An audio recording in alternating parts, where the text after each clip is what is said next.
The red and blue flashes from 3 patrol cars danced across my windshield as I pulled into the gravel driveway of my lake cabin.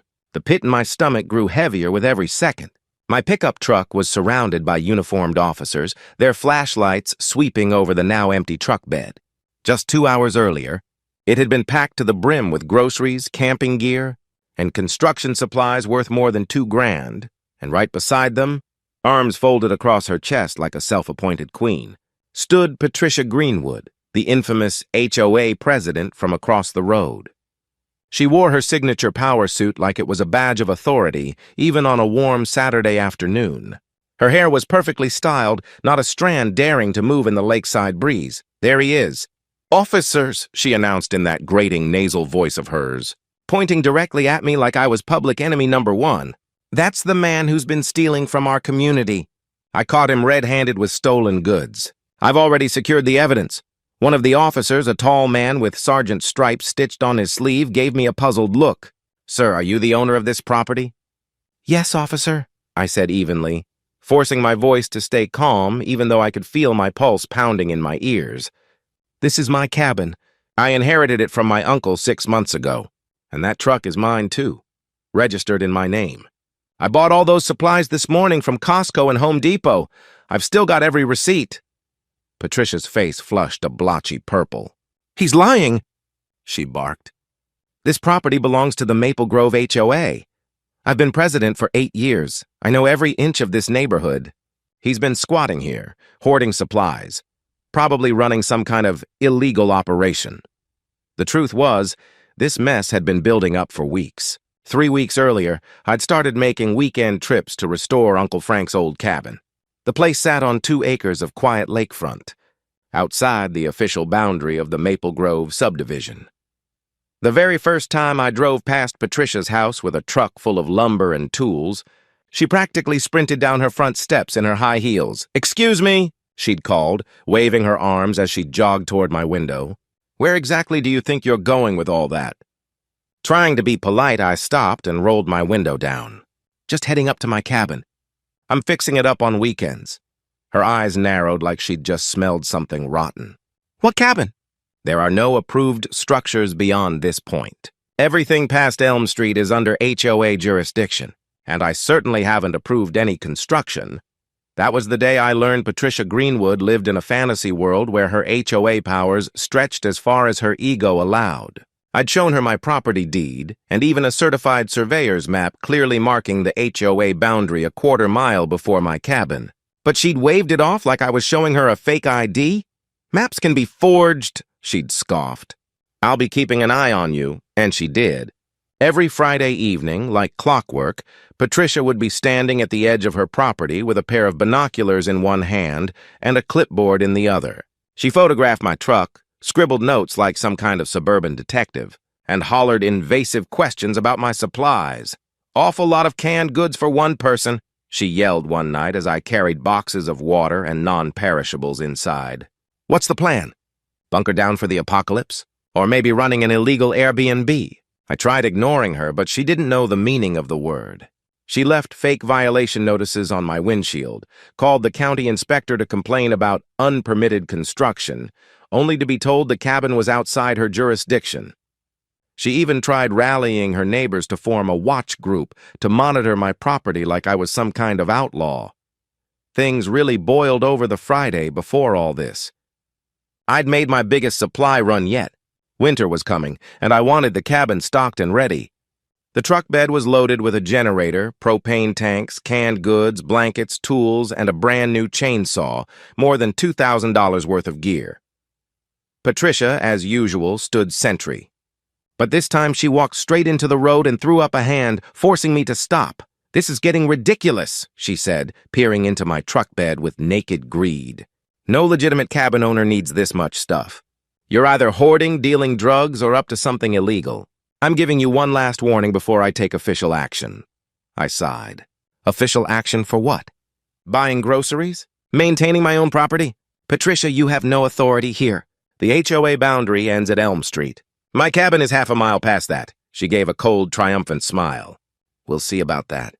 The board is voting next week to extend our jurisdiction to include all properties accessed through our roads. Once it passes, you'll need HOA approval for every nail you hammer. I didn't bother explaining to her that HOAs can't just annex private property by taking a vote. I was tired. It was late. I had work to do. So I drove on, leaving her standing there in the road, already plotting whatever came next. The next morning, I woke early and spent hours installing new shelving in the storage room. Around noon, I decided to grab lunch in town and pick up a few more things from the hardware store. I left my truck in the driveway, half full of supplies I hadn't unloaded yet. That was my mistake. I underestimated just how far Patricia would go. When I returned 2 hours later and saw the flashing lights, the empty truck bed, and Patricia's smug face, everything clicked into place. While the sergeant questioned me, I pulled out my phone and opened my security camera app. After Patricia's first harassment attempts, I'd installed cameras around the cabin just in case. "Officers," I said, scrolling through the footage with my thumb. "I think I can clear this up real quick. Here, take a look at this." The timestamp on my phone read 1:45 p.m., and the footage left no room for doubt. Patricia's white Lexus rolled right into my driveway like she owned the place. She stepped out, glancing around with a nervous, twitchy energy. Then, one by one, she started hauling my supplies from the truck and loading them into her car. It took her 6 trips to clear out everything I'd bought that morning. The security cameras captured every second in crisp, high-definition clarity. Her license plate, her face flushed with effort as she wrestled with the heavier boxes. There was no misunderstanding here. She had stolen my property. The sergeant's expression changed as he watched the footage. Confusion melted into sharp understanding and then hardened into anger. He turned slowly toward Patricia. "Ma'am," he said, his voice low and controlled, "you told our dispatcher that you witnessed this man stealing these items from your neighbors. You said you made a citizen's arrest and secured the stolen goods as evidence?" Patricia's smug mask slipped. "Well, he was obviously lying about owning them," she stammered. "Look at all that stuff.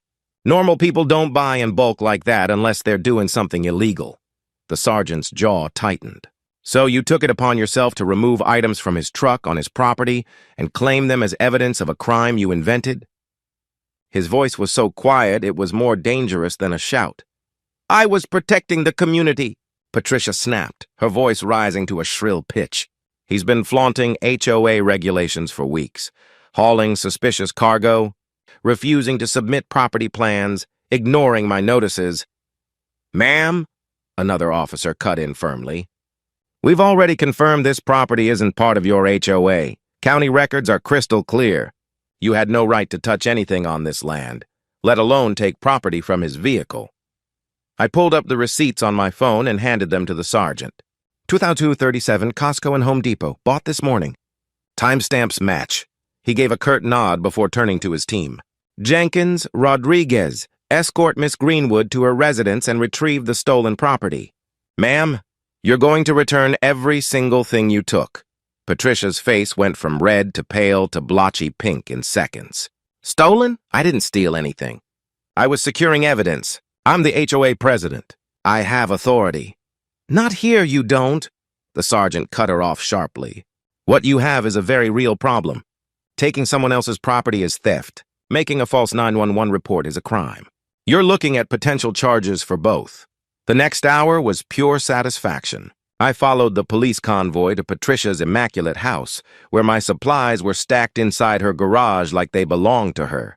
Her husband opened the door and his face drained of color as the officers laid out the situation. He kept darting horrified looks at Patricia, mumbling apologies to me and the officers. She, meanwhile, tried everything, every excuse she could grasp at. She claimed she was protecting the neighborhood. She said she thought the cabin was abandoned. She insisted she believed the supplies were stolen goods. She even threw in some nonsense about HOA bylaws granting her emergency powers. But none of it mattered. Each excuse landed like a flat note, and the officers remained stone-faced as they supervised the return of every last box. "Every item goes back," the sergeant said firmly when Patricia tried to argue over a box of canned goods, claiming it looked like something stolen from a neighbor. Unless you can prove ownership, it all goes back where you took it from. By now, neighbors had gathered at the end of the driveway, drawn by the flashing lights and rising tension. I recognized several HOA board members among them. Their expressions told the whole story: embarrassment, frustration, and anger. It was clear this wasn't the first time Patricia had gone overboard. But this time, this was the straw that broke the camel's back. As the last box was loaded into my truck, the sergeant flipped open his citation book and turned to Patricia. "Ms. Greenwood," he said flatly, "I'm citing you for theft of property valued over $2,000. That's a felony in this state. You're also being cited for making a false emergency report and misuse of 911 services." Patricia's knees seemed to give out beneath her. She slumped against her Lexus, her perfect composure finally shattering. "A felony? But I'm the HOA president. I was trying to help. This is all a misunderstanding." "You can explain that to the judge," the sergeant replied. "The prosecutor will decide whether to pursue the felony or reduce it to a misdemeanor. Either way, you're looking at serious fines and possible jail time." One of the board members, Janet, a sharp-eyed woman with a no-nonsense tone, stepped forward. "Patricia," she said, her voice icy, "we're calling an emergency board meeting tonight. Your actions have exposed the HOA to liability and humiliated this community. I'll be moving for your immediate removal as president." The final blow came moments later when another officer returned from running Patricia's record. "Ma'am," he said, "this isn't your first offense. 2 prior citations for false reporting and 1 for harassment. The prosecutor's going to see a pattern here." Patricia's face crumpled completely. Whatever haughty posture she'd carried for years dissolved as she mumbled something about needing her lawyer and stumbled toward the house. Her husband was left behind to finish the paperwork with the officers, his expression somewhere between shame and exhaustion. The sergeant handed me his card. "You'll need to come by the station on Monday to file a full report. Given the value of the theft and her history, she's facing serious consequences. Just the felony theft charge alone can carry up to 5 years in prison and fines up to $10,000. From the doorway, Patricia let out a strangled wail. "5 years? $10,000? Her voice cracked as the weight of reality crushed her. Then she vanished inside, the door slamming behind her with a sound that felt final, like the closing of a chapter. Her reign as the self-proclaimed queen of the HOA was over.